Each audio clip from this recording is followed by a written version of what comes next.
कांग्रेस ने वैसे बहुत सारे संसदीय महापाप किए। यूनिफॉर्म सिविल कोड लागू करने की बजाय हिंदू कोड बिल लगा दिया।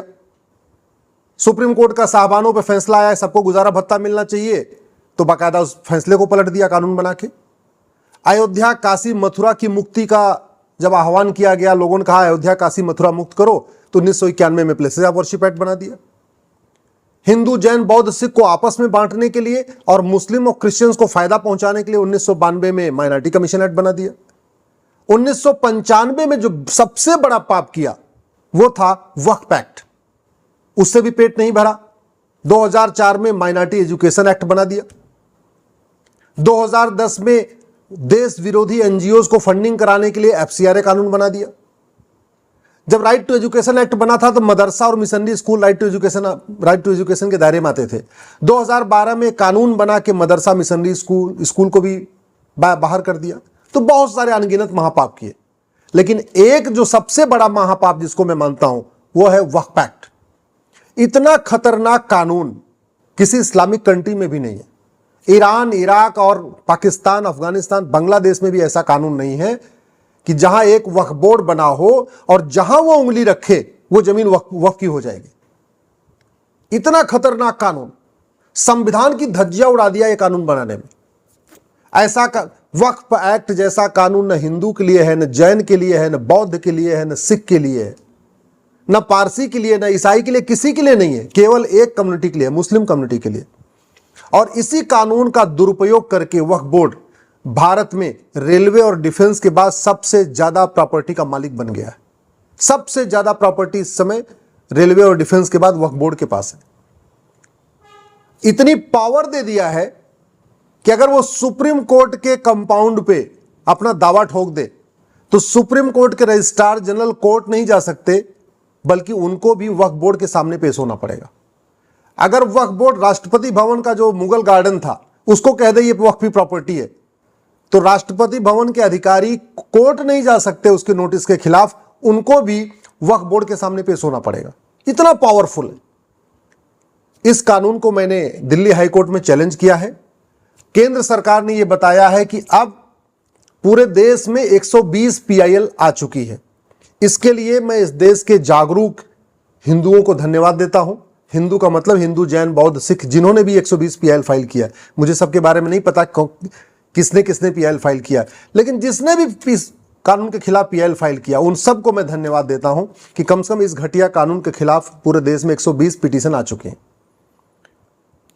दिल्ली हाई कोर्ट ने केंद्र सरकार को 4 सप्ताह का समय दिया है। 7 अक्टूबर को इसकी फाइनल हियरिंग की डेट फिक्स कर दिया है। उन्होंने कहा है आपको जो इस पे स्टेप जवाब दाखिल करना 4 हफ्ते के अंदर जवाब दाखिल कर दीजिए। इस कानून का दुरुपयोग कैसे हो रहा है समझिए आप। भोपाल जो मध्य प्रदेश की राजधानी है, वहां से झाबुआ 700 किलोमीटर दूर है। झाबुआ में आदिवासी रहते हैं। ये वक्फ बोर्ड के लोग जाते हैं, आदिवासियों को कहते हैं ये जमीन वक्फ की है।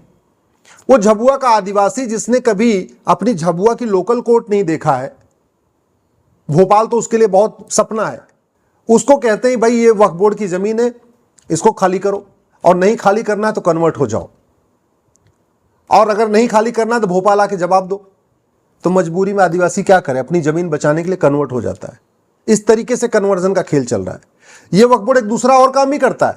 जो बड़े बड़े अमीर लोग हैं, जो देश की राजधानी से 400 या किसी भी राज्य की राजधानी से 400-500 किलोमीटर दूर है, उदाहरण के लिए मान लीजिए मेरठ, मुजफ्फरनगर, लखनऊ से 500-600 किलोमीटर दूर है, यहां किसी की प्रॉपर्टी पर नोटिस भेजता है, ये कहता है भाई ये तो वक्फी प्रॉपर्टी है। अब चूंकि वक्फ बोर्ड की नोटिस के खिलाफ लोकल कोर्ट में जा नहीं सकते, आपको राज्य की राजधानी में जाना पड़ेगा। वक्फ बोर्ड का ऑफिस केवल राजधानी में ही होता है। यानी उत्तर प्रदेश इतना बड़ा उत्तर प्रदेश है, उसका वक्फ बोर्ड का ऑफिस कहां है? लखनऊ में।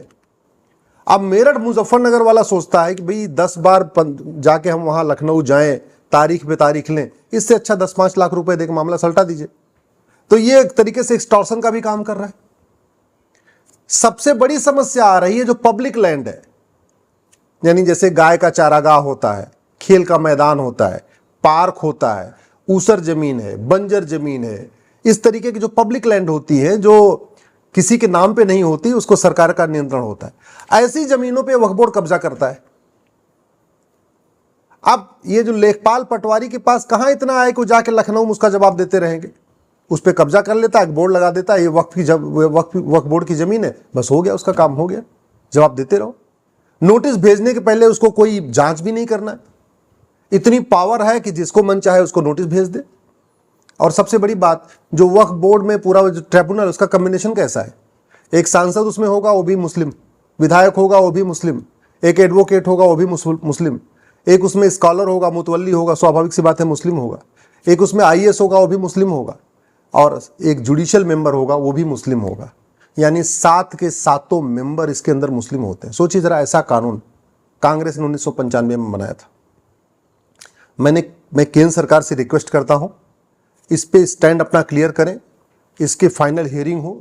जब ये कानून पर डे हिंदू, जैन, बौद्ध, सिख की जमीनों पे कब्जा कर रहा है, इस कानून के जरिए एक्सटॉर्शन हो रहा है, इस वक्फ एक्ट कानून का दुरुपयोग करके धर्मांतरण हो रहा है, इस वक्फ बोर्ड कानून के जरिए एक तरीके से सरकारी जमीनों पे कब्जा हो रहा है। और एक बात और मैं बता दूं, ये वक्फ बोर्ड की जमीनों पे घुसपैठी आके रह रहे हैं। ये वक्फ बोर्ड की जो जमीनें हैं, उन जमीनों को, ये सरकारी जमीन को कब्जा कर रहा है और वहां पे रोहिंग्या बांग्लादेशियों को बसाता है। ये भी काम हो रहा है। तो घुसपैठियों की मदद कर रहा है, धर्मांतरण करा रहा है, लोगों को परेशान कर रहा है, एक्सटॉर्शन कर रहा है, सरकारी जमीन पे कब्जा कर रहा है, गौचर जमीन, खेल का मैदान पे कब्जा हो रहा है, पार्क पे कब्जा हो रहा है, और भी जितनी नदी किनारे जो जमीनें पड़ी होती हैं, जैसे यमुना का जो खादर वाला एरिया होता है, गंगा जी के जो किनारे वाला एरिया होता है, वहां पे कब्जा कर रहा है, और जमीनें कब्जा कर करके वहां पे मजार दरगाह भी बनवा रहा है। भारत में ये सारा का सारा खेल वक्फ कानून का उपयोग करके हो रहा है, दुरुपयोग करके हो रहा है। और इस कानून को बनाया गया पार्लियामेंट में। इसीलिए कहता हूं ये संसदीय महापाप है। संसदीय पाप तो है 1991 का प्लेसेस ऑफ वर्शिप एक्ट पाप है, 1992 का जो माइनॉरिटी कमीशन एक्ट है पाप है, FCRA पाप है, 2012 में जो कानून बना के मदरसा मिशनरी स्कूल को बाहर निकाला वो भी पाप है, साबानों का फैसला बदलने के लिए कानून बनाया वो भी पाप है।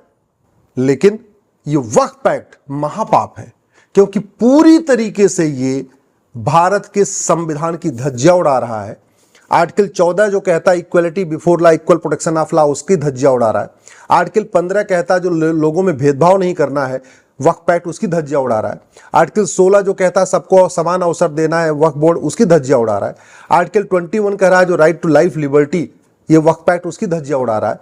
तो एक तरीके से ये अपने आप में, अच्छा अगर मान लो ये माइनॉरिटी के नाम पे ये एक मान लो ये दलील ये है भाई ठीक है हमने अल्पसंख्यकों के लिए बनाया, तो केवल मुस्लिम ही अल्पसंख्यक हैं क्या भारत में? वक्फ एक्ट जैसा कानून क्रिश्चियंस के लिए नहीं है, वो भी अल्पसंख्यक हैं। वक्फ एक्ट जैसा कानून जैन के लिए नहीं है, वो भी अल्पसंख्यक हैं। बौद्धों के लिए वक्फ एक्ट जैसा कानून नहीं, आखिर बौद्ध भी तो अल्पसंख्यक हैं। सिख भी अल्पसंख्यक हैं, लेकिन उनके पास तो वक्फ एक्ट जैसा कानून नहीं है। केवल एक कम्युनिटी, मुस्लिम कम्युनिटी, जो कि भारत की सेकंड लार्जेस्ट मेजॉरिटी है, माइनॉरिटी है ही नहीं है। पूरी दुनिया में जहां जिसकी संख्या 25 करोड़ होती है वो माइनॉरिटी नहीं कहलाता। अरे माइनॉरिटी तो होता है जो लाख, 2 लाख, 5 लाख, 10 लाख, 20 लाख हो, उसको कहते हैं माइनॉरिटी। भारत में मुस्लिम माइनॉरिटी कैसे हो सकते हैं जिनकी आबादी 25 करोड़ के आसपास हो चुकी है? तो इस कानून के खिलाफ आप लोग भी आवाज उठाइए, अपने अपने सांसदों और विधायकों से मिलिए। मैं हरनाथ यादव जी को धन्यवाद देता हूं जिन्होंने पार्लियामेंट में इसके खिलाफ एक बिल पेश कर दिया है। लेकिन हरनाथ यादव जी अकेले क्यों पेश करें भाई? भारत में 800 टोटल सांसद हैं लोकसभा राज्यसभा में, सभी सांसदों की ड्यूटी इसके खिलाफ आवाज उठाए, केवल हरनाथ जी का अकेले ड्यूटी थोड़ी है।